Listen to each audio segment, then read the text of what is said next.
আল্লাহর নবী বিশ্ব নবী রাহমাতুল লিল আলামিন সাল্লাল্লাহু আলাইহি ওয়াসাল্লামের একজন সাহাবী রাত্রি বেলায় তার স্ত্রীকে বললেন, ও আমার প্রাণের স্ত্রী, আমার পিপাসা লেগেছে, তুমি আমাকে একটু পানি পান করাও। আমার পিপাসা লেগেছে, তুমি আমাকে একটু পানি পান করাও। আল্লাহর নবী বিশ্ব নবী রাহমাতুল লিল আলামিন সাল্লাল্লাহু আলাইহি ওয়াসাল্লামের সাহাবীর স্ত্রী ঘরের মধ্যে পানি তালাশ করতে গিয়া দেখে পানির পাত্রের মধ্যে পানি নাই, ঘরের কোথাও পানি নাই। স্বামী বেচারা পানি খেতে চেয়েছে, পানি পান করতে চেয়েছে, তার পিপাসা লেগেছে। সাহাবীর স্ত্রী পানি তালাশ করতে করতে পুরো ঘরের মধ্যে, পুরো বাড়ির মধ্যে যখন পানি পেলেন না, তিনি মনে মনে ভাবলেন, আমার স্বামী যখন পানি পান করতে চেয়েছে, তাকে পানি পান করাইতে হবে। পানি পান করানোর জন্য পানির তালাশ করতে করতে দূরে, বাড়ি থেকে, ঘর থেকে অনেক দূরে একটা কূপের মধ্যে চলে গেছে পানি নিয়ে আসার জন্য। এই কূপের মধ্যে গিয়ে আবার ফিরে এসে এই লম্বা সময় অতিবাহিত হওয়ার কারণে আল্লাহর নবীর সাহাবীর স্ত্রী দেখে আল্লাহর নবীর ওই সাহাবীটা ঘুমিয়ে পড়েছে। পানি নিয়ে আসতে গেল, নিয়ে আসলো, এই যে সময়টা ব্যয় হয়ে গেল, এই সময়ের মধ্যে ঘরে এসে দেখে স্বামী বেচারা ঘুমিয়ে গেছে। স্বামীর মাথার কিনারার পাশে দাঁড়িয়ে লম্বা সময় পর্যন্ত পানির পেয়ালা নিয়ে মাথার কাছে দাঁড়িয়ে থাকলেন।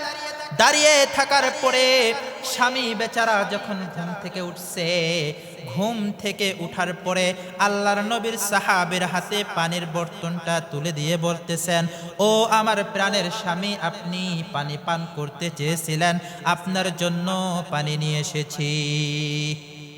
আপনি পানি পান করতে চেয়েছিলেন, ঘরের মধ্যে পানি ছিল না, পানি নিয়ে আসতে দূরে কুয়ার মধ্যে যেতে হয়েছে, কূপের কাছে যেতে হয়েছে। এই সময়ের মধ্যে আপনি ঘুমিয়ে পড়েছিলেন, এই যে পানি আপনার জন্য নিয়ে দাঁড়িয়ে আছি, আপনি মেহেরবানি করে খেয়ে নিন। আল্লাহর নবী বিশ্ব নবী রাহমাতুল লিল আলামিন সাল্লাল্লাহু আলাইহি ওয়াসাল্লামের সাহাবী এই ঘটনা দেখে আশ্চর্য হয়ে গেলেন। তাকে বললেন, তুমি আমাকে এত মহাব্বত করো, এত ভালোবাসো, আমি পানি পান করতে চেয়েছি, তুমি এত কষ্ট করে পানি নিয়ে এসেছ, এত লম্বা সময় ধরে এখানে দাঁড়িয়ে আছো কেন? আমাকে ঘুম থেকে জাগাইলেই তো হয়ে যেত। পানি নিয়ে কেন দাঁড়িয়ে আছো? আমাকে ঘুম থেকে জাগাইলেই তো হয়ে যেত। আল্লাহর নবীর সাহাবীর স্ত্রী বলে, ও আমার প্রাণের স্বামী, আপনি গভীরভাবে ঘুমাচ্ছেন, আমি আপনার ঘুমের মধ্যে ব্যাঘাত করতে চাই নাই। আমি চেয়েছি আপনাকে যদি ঘুম থেকে ডাক দেই তাহলে আপনি কষ্ট পাবেন, আপনার ঘুমটা নষ্ট হয়ে যাবে, আপনার গভীর ঘুমটা ভেঙে যাবে। আপনাকে ঘুম থেকে জাগ্রত করানো এটা আমি পছন্দ করি নাই, এজন্য আপনি জাগ্রত হওয়ার অপেক্ষায় আপনার শিয়রে দাঁড়িয়ে আছি। আল্লাহর নবীর সাহাবী নিজের স্ত্রীর এত মহব্বত ভালোবাসা দেখে তিনি অন্তরটা ভরে গেল, অন্তরে স্ত্রীর প্রতি মায়া মহব্বত আর গভীর হয়ে গেল। স্ত্রীকে ডাক দিয়া বলে, ও আমার প্রাণের স্ত্রী, তুমি আমার কাছে কি চাও? তুমি আজকে আমার কাছে এমন একটা জিনিস চাও, আমার যতই কষ্ট হোক না কেন, যেটা তুমি চাবা, আজকে আমি তোমাকে আমার মহব্বতের দোহাই দিয়ে বলতেছি, আমি তোমার ওই চাওয়াটা পূরণ করে ফেলব। আজকে তুমি আমার কাছে একটা জিনিস চাও। আজকে তুমি যে খেদমতটা করেছো, আমি অনেক খুশি হয়েছি, আমি অনেক আনন্দিত হয়েছি, তোমার মায়া মহব্বত ভালোবাসা আমার অন্তরটা ভরে গিয়েছে। আজকে তুমি আমার প্রাণের স্ত্রী, আমার কাছে একটা জিনিস চাও, আজকে আমি তোমাকে ওই জিনিসটা দেব। আল্লাহর নবী বিশ্ব নবী রাহমাতুল লিল আলামিন সাল্লাল্লাহু আলাইহি ওয়াসাল্লামের সাহাবীর স্ত্রী বলে, আমি আপনার কাছে এমন একটা জিনিস চাবো, এমন একটা জিনিস চাবো, আপনি যদি বলেন আমি চাওয়ার সাথে সাথে আমাকে ওই জিনিসটা দিয়ে দিবেন, তাহলেই আমি কেবলমাত্র আপনার কাছে চাবো, আর আপনি যদি না দেন আমি চাবো না। সাহাবী বলে, আমি তোমাকে কথা দিলাম, আমি তোমার সাথে ওয়াদা করলাম, আমি অবশ্যই তোমাকে তোমার চাওয়াটা পূরণ করব। সাহাবীর স্ত্রী বলে, ও আমার প্রাণের স্বামী, আমি তোমার কাছে সারা জীবন এতদিন হয়েছে বিবাহ বন্ধনে আবদ্ধ হয়েছি, কোনোদিন কোনো কিছু চাই নাই। আজকে তোমার কাছে একটা জিনিস চাইলাম, মেহেরবানি করে তুমি আমাকে দিয়ে দাও। সেটা হলো তুমি আমাকে তালাক দাও। কোনোদিন কোনো কিছু চাই নাই, আজকে একটা চাইছি, এটা আপনি আমাকে দিয়ে দেন। কি জিনিস? যে আপনি আমারে তালাক দিয়ে মুক্তি দেন। সাহাবীর মাথা গরম, কি হয়ে গেল এটা? চাইলাম কি হলো কি? ওয়াদা দিয়েছি যা চাবে তাই দেব, কথা দিয়েছি চা মাত্র দিয়ে দেব। কিন্তু এত ভালো স্ত্রী, নেককার স্ত্রী, এত স্বামীর খেদমত করনেওয়ালা স্ত্রীকে তালাক দেওয়া তো মুখের কথা নয়। কোন ভাগ্যবান স্বামীর কপালে এরকমটা হবে না। আল্লাহর নবীর সাহাবী বলে, না এটা হতে পারে না। স্ত্রী বলে, আপনি আমাকে কথা দিয়েছেন, ওয়াদা করেছেন, আপনি যখন কথা দিয়েছেন, ওয়াদা করেছেন, মেহেরবানি করে আপনি আমাকে আমার চাওয়ার জিনিসটা দিয়ে দেন। সাহাবী বলে, ঠিক আছে, আমি তোমাকে ওয়াদা দিয়েছি, তুমি আমার কাছ থেকে চেয়েছো, এটার সমাধান তুমিও দিবা না, আমিও দিব না। এর সমাধান দিবে দো জাহানের বাদশাহ সাইয়্যিদুল মুরসালিন সাল্লাল্লাহু আলাইহি ওয়াসাল্লাম। চলো তুমি আমি দুইজনে মিলে রাসূলের দরবারে যাই, সেখানে গিয়ে রাসূলের কাছে আমাদের ঘটনা বলবো, আমাদের পুরো ঘটনাটা রাসূলের সামনে বিস্তারিত পেশ করব। তিনি যে ফয়সালা দিবে সেটা তুমিও মেনে নিবা, আমিও মেনে নিব। আল্লাহর নবী, বিশ্ব নবী রাহমাতুল লিল আলামিন সাল্লাল্লাহু আলাইহি ওয়াসাল্লামের দরবারে তারা যাইতেছেন, যাইতেছেন, যাইতেছেন, যাইতেছেন। পথি মধ্যে হঠাৎ করে সাহাবীর পায়ের মধ্যে পাথরের আঘাত লেগে পায়ের আঙ্গুলটা সাথে সাথে ফেটে গিয়ে রক্ত বের হওয়া শুরু হয়ে গেল। রক্ত বের হইতেছে, রক্ত বের হইতেছে। সাহাবীর স্ত্রী কি করবে? স্বামীর পা থেকে অঝরে রক্ত বের হইতেছে। আল্লাহর নবীর সাহাবীর স্ত্রী নিজের পরনের কাপড়ের একটা টুকরো চিরে স্বামীর পায়ের আঙ্গুলের মধ্যে ভালো করে শক্ত করে বেঁধে দিয়ে দিলেন, যেন রক্ত পড়া বের বন্ধ হয়ে যায়। পা ভালো করে বেঁধে দেওয়ার পরে স্বামীকে ধরে কাঁধের মধ্যে হাত দিয়ে ধরে বলতেছে, ও আমার প্রাণের স্বামী, চলো চলো চলো, বাসায় ফিরে যাই। আল্লাহর নবীর দরবারে যাওয়ার আর কোনো প্রয়োজন নাই, আল্লাহর নবীর দরবারে যাওয়ার কোনো প্রয়োজন নাই। সাহাবী আশ্চর্য হয়ে গেল, কি বলো? রাসূলের দরবারে না গেলে তো সমাধান আসবে না, রাসূলের দরবারে না গেলে তো এই ভেজাল, এই যে একটা বিষয়ের সম্মুখীন হয়েছি, এটা থেকে মুক্তি পাবো না, রাসূলের দরবারে যেতে হবে। সাহাবীর স্ত্রী বলে, না, রাসূলের দরবারে আর যাওয়ার দরকার নাই, সমাধান হয়ে গিয়েছে। কি বলো, কিভাবে? আল্লাহর নবী, বিশ্ব নবী রাহমাতুল লিল আলামিন সাল্লাল্লাহু আলাইহি ওয়াসাল্লাম এক হাদিসের মধ্যে বলেছেন, আল্লাহ রাব্বুল আলামিন যেই বান্দাটাকে যত বেশি ভালোবাসে, যেই বান্দাটাকে যত বেশি মহব্বত করে, আল্লাহ রাব্বুল আলামিন ওই বান্দাকে বেশি বেশি বিপদের সম্মুখীন করেন, বেশি বেশি কষ্ট দেন। কিন্তু দুঃখজনক বিষয় হলো, আমি আপনার ঘরে আসার পরে আজ পর্যন্ত, আপনার বাড়িতে আপনার বিবাহে আবদ্ধ হওয়ার পর থেকে নিয়ে আজকে পর্যন্ত কোনো দিন আপনাকে দেখলাম না কোনো আপনার উপরে বিপদ এসেছে, কোনো বিপদের সম্মুখীন হয়েছেন, কোনো কষ্ট পেয়েছেন, কোনো বালা মুসিবত আপনার উপরে এসেছে, এটা আমি এতদিন লক্ষ্য করি নাই। এতদিন হলো বিয়ে হয়েছে আপনার সাথে, দেখলাম না কোনোদিন আপনি বিপদে পড়েছেন, আপনি পেরেশানিতে পড়েছেন, আপনার উপরে কোনো মুসিবত এসেছে। তাই আমি মনে মনে ধরে নিয়েছি আল্লাহ মনে হয় আপনারে মহব্বত করে না। যদি মহব্বত করতেন তাহলে তো আপনার উপরে বিপদ আপদ বালা মুসিবত আসতো। যখন আল্লাহ আপনারে মহব্বত করে না, তো আপনার সাথে আমি কিভাবে সংসার করব? যখন আপনার উপরে বিপদ আপদ আসে না, তার মানে আল্লাহ আপনারে মহব্বত করে না। কারণ আল্লাহ যদি আপনার মহব্বত করত তাহলে অবশ্যই বিপদ আপদ বালা মুসিবত আপনারে দিত। যখন দেয় না, আপনারে মহব্বত করে না। আর আল্লাহ যেই মানুষটারে মহব্বত করে না, ওই মানুষটার সাথে আমি কিভাবে সংসার করব? তাই বলো, তাহলে এখন কেন আবার চলে যাইতেছ? চলো রাসূলের কাছে গিয়ে সমাধান নিয়ে আসি।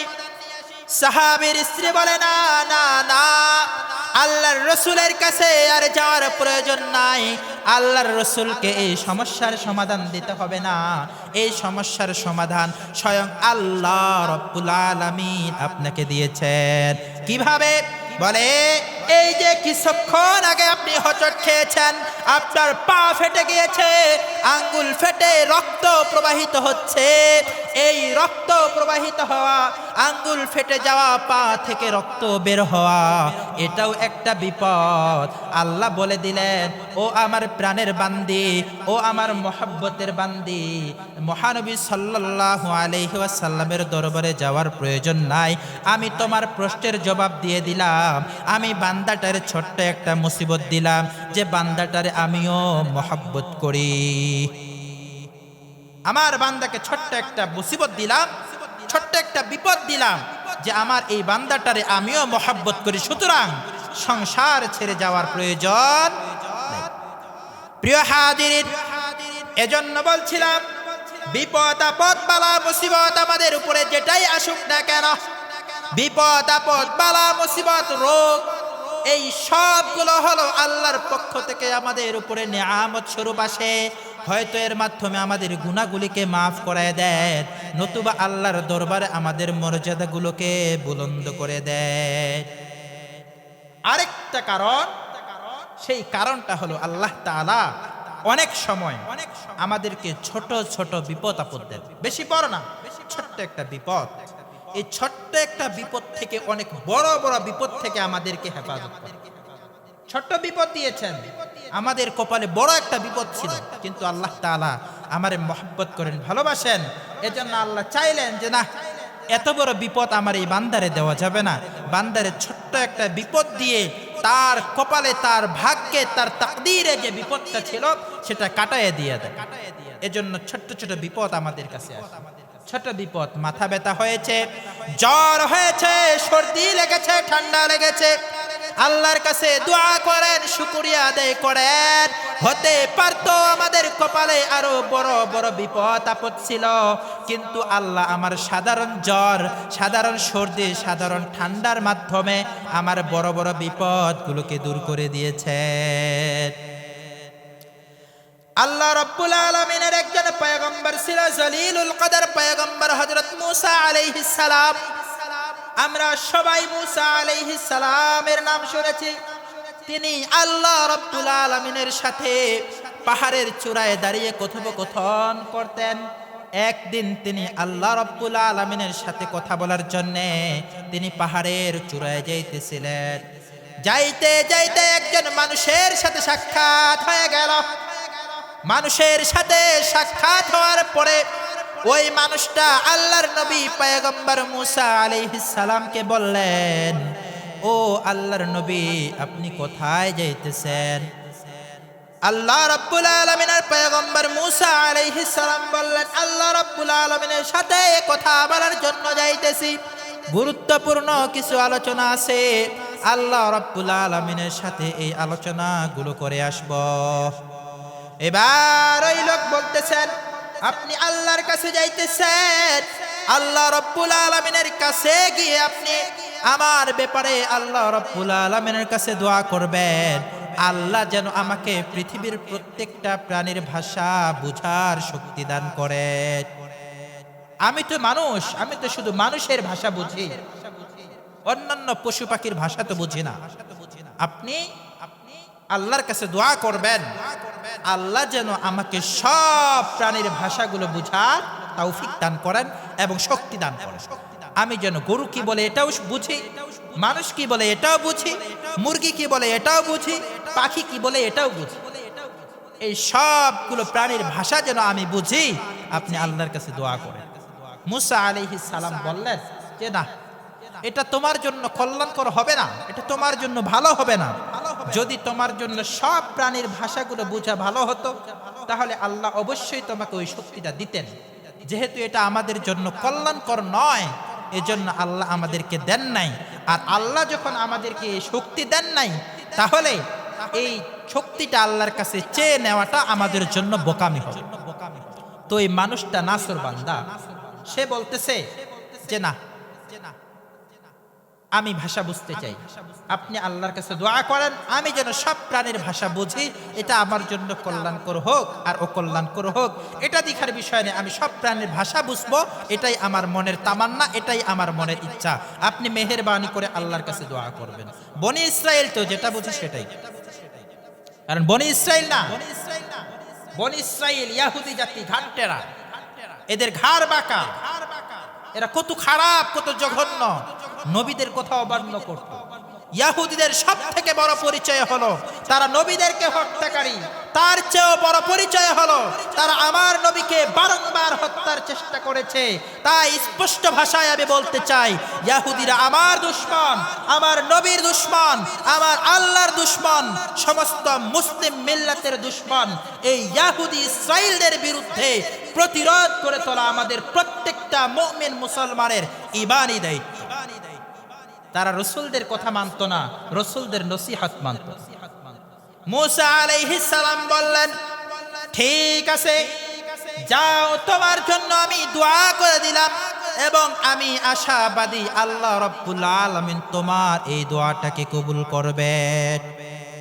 বাস আল্লাহর কাছে দোয়া করলেন, আল্লাহ দোয়া কবুল করলেন। পরবর্তীতে সব প্রাণীর ভাষা বুঝে, মুরগি কি কইতেছে, হাঁসে কি বলে, গরু কি বলে, ছাগলে কি বলে, সব প্রাণীর ভাষা বুঝতেছে। বাসার মধ্যে ঢুকলেন, বাসার মধ্যে ঢুকে হঠাৎ করে তাকায় দেখে বাসার মুরগিগুলো পরস্পরে কথাবার্তা বলতেছেন। এই মানুষ তো সব প্রাণীর ভাষা বুঝে, তিনি চাইলেন মুরগিগুলো কি বলতেছে, কি গল্প করতেছে, এটা একটু শোনা দরকার, এটা একটু বোঝা দরকার। তিনি কাছে গিয়ে মুরগিদের গল্প শোনা শুরু করলেন। একটা বড় একটা মোরগ বলতেছেন, আহারে আজকের দিনটা বড়ই খারাপ, আজকে আমাদের অমুক মুরগিটা মারা যাবে, মালিকের কত ক্ষতি হয়ে যাবে, মুরগিটা আজকে আমাদের থেকে বিদায় নিয়ে চলে যাবে, খুব খারাপ লাগতেছে। মালিক বললেন, আরে তাই নাকি, যাক ভালোই তো হলো, বুঝে ফেললাম মুরগিটা আজকে মারা যাবে, যাক এটাকে জবাই করে খেয়ে ফেল। মুরগিটাকে জবাই করে খেয়ে ফেললেন। পরের দিন বাসার মধ্যে ঢুকেছে, ঢুকে তাকায় দেখে ছাগলগুলো পরস্পরের মধ্যে গল্প করতেছে, গল্প করতেছে। একটা ছাগল আরেকটা ছাগলকে বলতেছে, আজকে আমাদের অমুক খাসিটা মারা যাবে, অমুক ছাগলটা মারা যাবে, আহারে মালিকের কত বড় না ক্ষতি হয়ে যাবে, আজকে ছাগলটা মারা যাবে, মালিকের কত ক্ষতি হয়ে যাবে, মালিক অনেক কষ্ট পাবেন, ছাগলটা মারা যাবে, আমাদেরও অনেক কষ্ট লাগতেছে। যখন মালিক কথা শুনে ফেললেন ছাগলের এই বক্তব্য, তিনি ভাবলেন আমি কি এতই বোকা, সেটা আজকে মারা যাবে আর আমি রেখে দিব, যা এটাকেও জব করে খেয়ে জব করে খেয়ে। পরের দিন দেখে গরুগুলো পরস্পরে কথাবার্তা বলতেছে। একটা গরু আর একটা গরুকে বলতেছে, আজকে আমাদের অমুক ষাঁড়টা মারা যাবে, মালিকের অনেক বড় নোকসান হয়ে যাবে, মালিকের অনেক ক্ষতি হয়ে যাবে, মালিক অনেক কষ্ট পাবে, আজকে গরুটা আমাদের থেকে চিরবিদায় নিয়ে চলে যাবে, এটা আমাদের জন্য খারাপ লাগতেছে। মালিক একথা শোনার পরে তিনি গরুটাকে তাড়াতাড়ি করে জবাই করে ফেললেন, জবাই করে সেটাকে খেয়ে ফেললেন। খেয়ে আরেকদিন বাসার মধ্যে ঢুকে দেখে গরুগুলো আবার পরস্পরে কথাবার্তা বলতেছে, গরুগুলো আবার পরস্পরে আলাপ আলোচনা করতেছে। তিনি ভাবলেন আজকে আবার কি বিপদ আসতেছে, যাই গরুগুলোর কাছ থেকে সংবাদটা শুনে আসি। গরুগুলোর কাছে গিয়ে দেখে গরুগুলো একজন আরেকজনের দিকে তাকিয়ে কাঁদতেছে, চোখের পানি ছেড়ে ছেড়ে বলতেছে, আহারে মালিকের কত খারাপ দিন আজকে, মালিকের জন্য কত মুসিবতের দিন আজকে। আজকে মালিকের সন্তানটা দুনিয়া থেকে চলে যাবে। যখন মালিকের কথা শুনেছে আমার সন্তান দুনিয়া থেকে চলে যাবে, সাথে সাথে দৌড়ে মুসা আলাইহিস সালামের কাছে গেলে বলেন, ও আল্লাহর পয়গম্বর, মহা বিপদের মধ্যে পড়েছি, আপনি মেহেরবানি করে উদ্ধার করেন।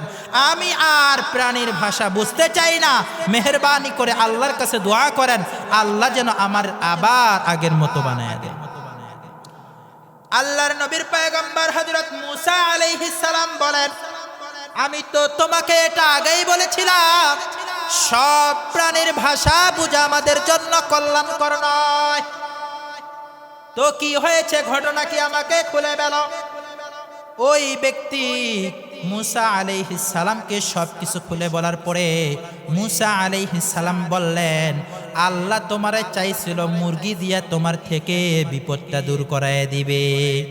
প্রথম যেদিন মুরগি মরে যেত, আল্লাহ চাইছিল মুরগিটা মরে যাবে, তোমার উপরে এই বিপদটা কেটে যাবে, কারণ তোমার তাকদীরে আছে তোমার একটা নোকসান হবে, একটা ক্ষতি হবে, তোমার বাড়ি থেকে একটা প্রাণী মারা যাবে। এজন্য আল্লাহ চাইলেন এই প্রাণীটা বড় কোনো কিছু না হয়ে যেন একটা মুরগি মারা যাওয়ার মাধ্যমে তোমার এই তাকদীর থেকে তোমার এই বিপদটা দূর হয়ে যায়। কিন্তু তুমি সেটা হতে দাও নাই। তারপরে আল্লাহ চাইলেন ছাগল দিয়ে বিপদটাকে দূর করায় দিবেন, তুমি সেটাও হতে দিলা না। আল্লাহ চাইলেন তুমি গরু দিয়ে বিপদটাকে দূর করায় দিবে, তুমি সেটাও হতে দিলা না। এরপরে আল্লাহ রাব্বুল আলামিন এই বিপদটা বড় করতে করতে করতে করতে তোমার সন্তানের উপরে চলে গেছে।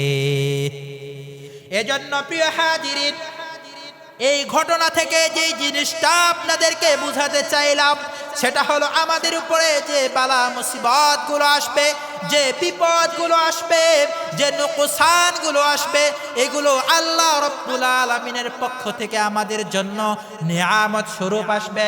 ছোট ছোট বিপদ আপদ বালা মুসিবত দিয়ে আল্লাহ আমাদেরকে বড় বড় বিপদ আপদ থেকে রক্ষা করবেন। এটাই আল্লাহ রাব্বুল আলামিন বলতেছেন, ওয়ালা নাবলুওয়ান্নাকুম বিশাইইম মিনাল খাউফি ওয়াল জু'i ওয়া নাকাসিম মিনাল আমওয়ালি ওয়াল আনফুসি ওয়াত তামারাত ওয়া বাশশিরিস সাবিরিন। আল্লাহ বলতেছেন, ওয়ালা নাবলুওয়ান্নাকুম, আর আমি তোমাদেরকে পরীক্ষা করব বিশাইইম মিনাল খাউফ, বিভিন্ন রকমের ভয় দিয়ে, ওয়াল জু'i এবং ক্ষুধার্ত রেখে, ওয়া নাকসিম মিনাল আমওয়াল এবং তোমাকে তোমার বিভিন্ন রকমের সম্পদগুলো নষ্ট করে, ওয়াস সামারাত এবং ফসলাদিগুলো নষ্ট করে। তোমার সম্পদ নষ্ট হবে, তোমার ফসল নষ্ট হবে, তুমি ক্ষুধার্ত থাকবা, তোমার উপরে বিপদ আসবে, তোমার মন খারাপ থাকবে। এই সবগুলো দিয়ে আমি তোমাকে পরীক্ষা করব।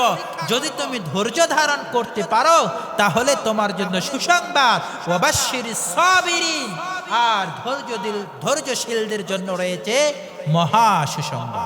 এজন্য প্রিয় হাজির, বিপদ আপদ বালা মুসিবত রোগ এগুলো যদি আমাদের উপরে আসে তাহলে আমাদেরকে শুকরিয়া আদায় করতে হবে, আল্লাহর কাছে মুনাজাত করতে হবে, তাওবা ইস্তেগফার করতে হবে যে আল্লাহ আমি তাওবা করলাম, আপনি মেহেরবানি করে, আপনি দয়া মায়া করে আমার এই বিপদের মাধ্যমে আমার জিন্দেগির গুনাহগুলিকে মাফ করে দেন, এবং আমার উপরে আরো আগত যত বড় বড় বিপদ আপদ আছে সব বিপদগুলিকে আপনি আমার থেকে দূর করে দেন, এবং আপনি আমার মর্যাদাকে আপনার কাছে বুলন্দ করে দেন।